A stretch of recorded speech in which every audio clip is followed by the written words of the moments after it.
Hey, it's Joseph here with another video, and here it is. It's almost the end of May. It's a rainy, cloudy day here in the Rio Grande Valley, and it's been some time since I made a video, so I thought maybe I'll jump in here and get back in the saddle and make another video and share what I've been listening to and what I've recently picked up. So recently I went to my local shop here in McAllen, Texas. And the name of my local shop is called Valley Vinyls. Yes, with an S. I guess he gets some heat about that. But anyways, yeah, it's Valley Vinyls here in McAllen, Texas. Very cool shop. If you're ever here in the Rio Grande Valley, I encourage you to stop by and check out Victor and the family there. They run a nice shop. But one of the things that Victor has running is he's got a pretty good size um, country section, and he's got a special deal. Most of the country albums are $2 each, and he's got a special deal always going on that if you pick 10 country albums, you get them for $1 each. So the other day I was perusing the country section and found a couple items, and then his son, who's running the desk at the time, he said, "Hey, if you find a couple more, if you get 10, you get them for $1." So I, checked out the section once again, and anyways, I found 10 country and country affiliated type albums for $1 each. So I thought I'd share with you what I picked up. First of all, I picked up an album by a name that might be familiar to some of you if you know a 60s hit. This is Jeannie C. Riley. It's called When Love Has Gone Away. And you might remember Jeannie C. Riley. She had a big hit in the late 60s, Harper Valley PTA. It was all over the airwaves at the time. And she was considered kind of a rabble rouser because, she was kind of more of a rebellious type woman than the country music world was affiliated. But she's got a wonderful voice, and she's got, she can really bang, hit hard on some honky tonk type songs. And this is one of her later releases. It's on the MGM label.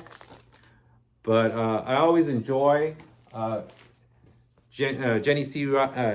Riley. And I don't have the Harpy Valley PTA. That one usually goes up a little bit higher in price, not too high, but that's considered her most popular album. But Jeannie C. Riley, When Love Has Gone Away.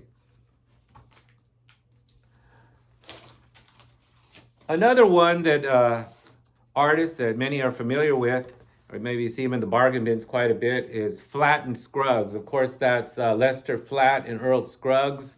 And this one is called Foggy Mountain Breakdown. And actually, I had this title back in the 60s when I was a young guy collecting 45s. And what was real popular at the time is Foggy Mountain Breakdown, which was actually the theme of Bonnie and Clyde, the movie that came out in the 60s with Warren Beatty and Faye Dunaway. But it was all over the airwaves too at that time. Bluegrass song with, of course, the banjo and guitar of Flatt and Scruggs. But this one is, of course, some of their older tunes. It's a compilation album, but of course, it starts off with a theme from Bonnie and Clyde, Foggy Mountain Breakdown. But I've really always enjoyed the sound of bluegrass type music. And this one is a winner too. It's on the budget label, Pickwick Records. So it's considered a budget release. The sound quality is not the greatest. It's the dreaded electronically processed sound, electronically processed.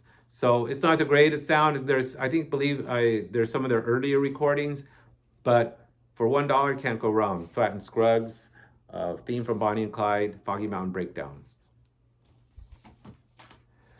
Then as I was looking through the bins, I was looking at some maybe artists that I was not familiar with, but they look promising. As far as once I looked at the back and see what the musician, what kind of instrumentation they had and some of the titles. And this is a blind buy. This is by a guy named Bill Green. It's called Texas Greats. There's the back cover. You can see, obviously, it's the Lone Star State. And this is, I believe, a private press called Neon Fire.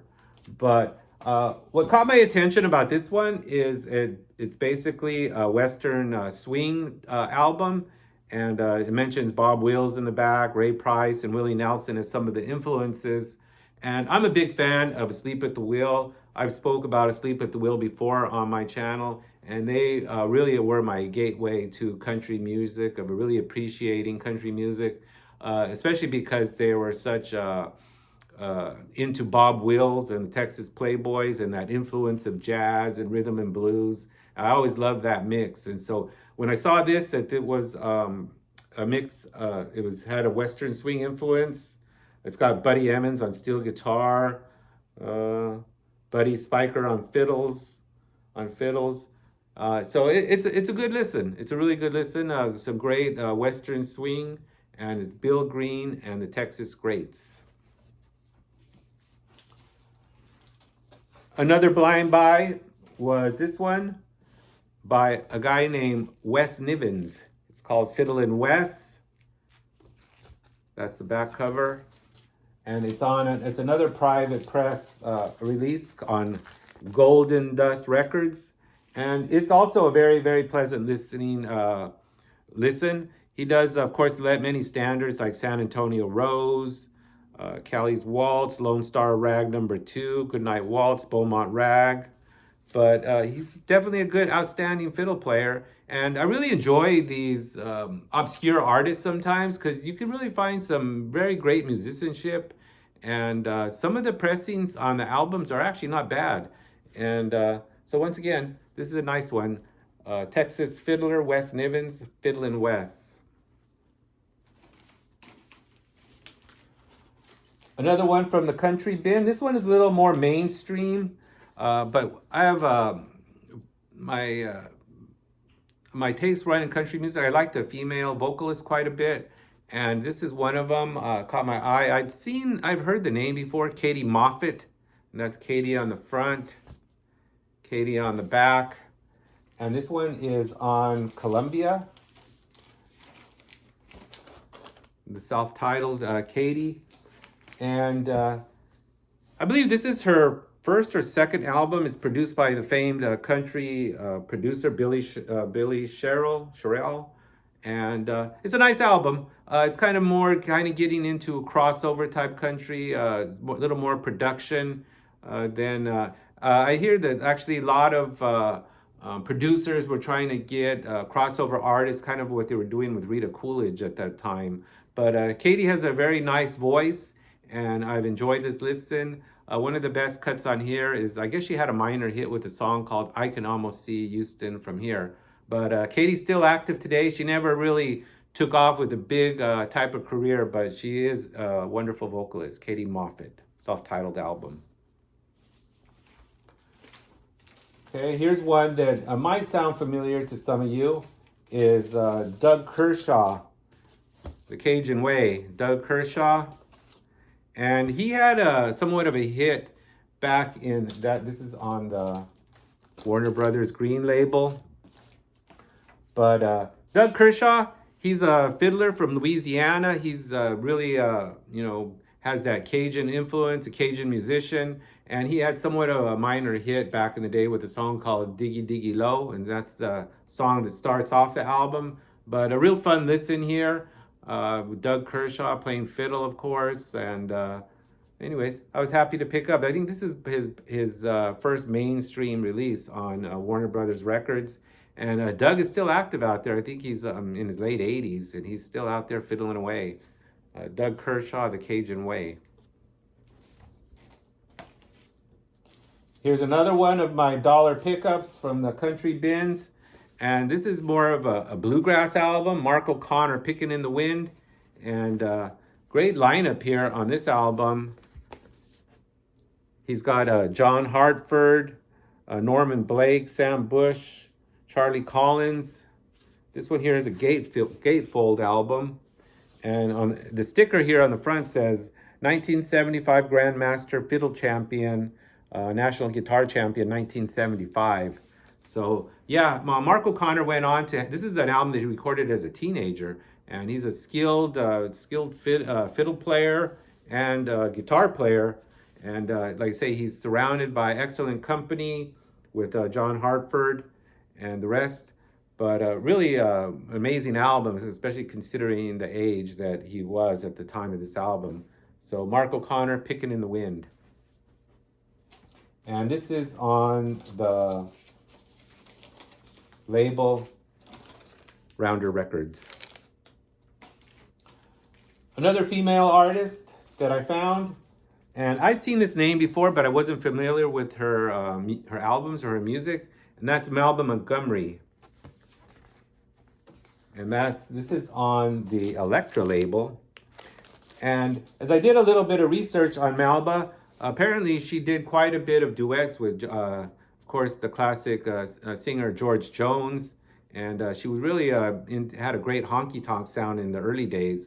But once again, they were trying to do a crossover type thing with her on Elektra Records. And so this is a little more produced, but still, I really enjoy Melba's voice. And the upbeat, more honky-tonk type songs, those are the ones that are my favorite on this one album. There's one called Hands Off. It's a real banger. But Melba Montgomery, self-titled album on Elektra Records. It's a winner.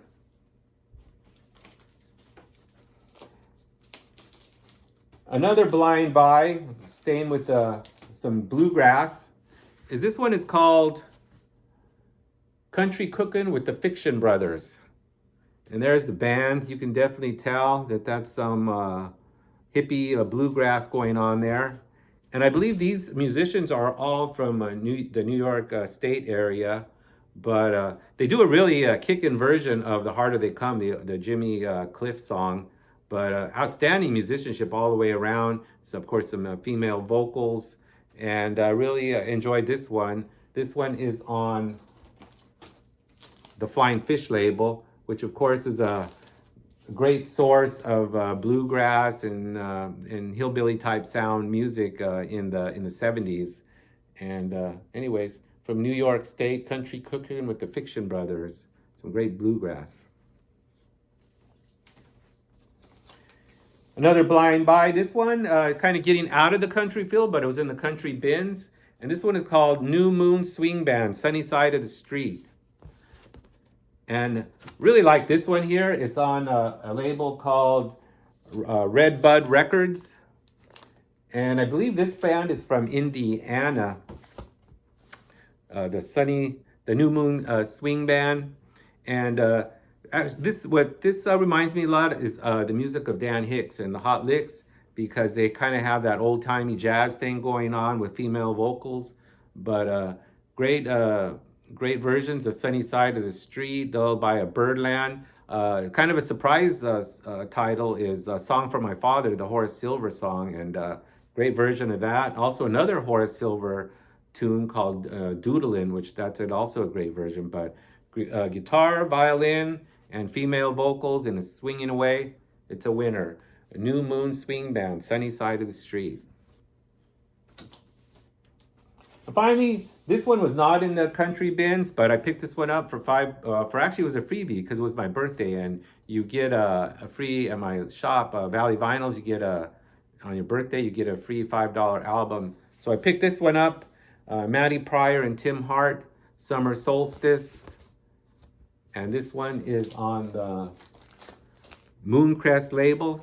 But I'm a big fan of Maddie Pryor. Of course, she's the voice, the lead vocalist of Still I Span. And Maddie's still singing today. But of course, it's a traditional English folk. And this one is really a beautiful album with very simple, maybe a little more subdued than her work with Still I Span. But very beautiful English folk with Maddie Pryor on vocals, Tim Hart on vocals, guitars, dulcimer, harmonium, and psaltery. But anyways, this was a nice one, a little freebie gift for my birthday. Maddie Pryor, Tim Hart, Summer Solstice.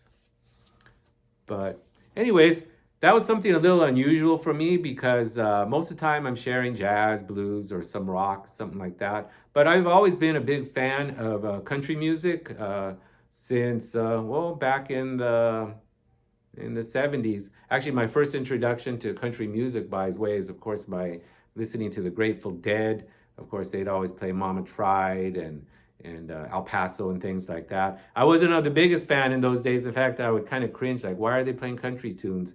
But as I said before, Sleep at the Wheel was my gateway to really appreciating and opening my ears to the beauty of country music. And they're definitely cheap heat out there because they're always cheap, pretty reasonable. But anyways, let me know if anybody else out there is into country music, especially vintage country. And until next time, Joseph out.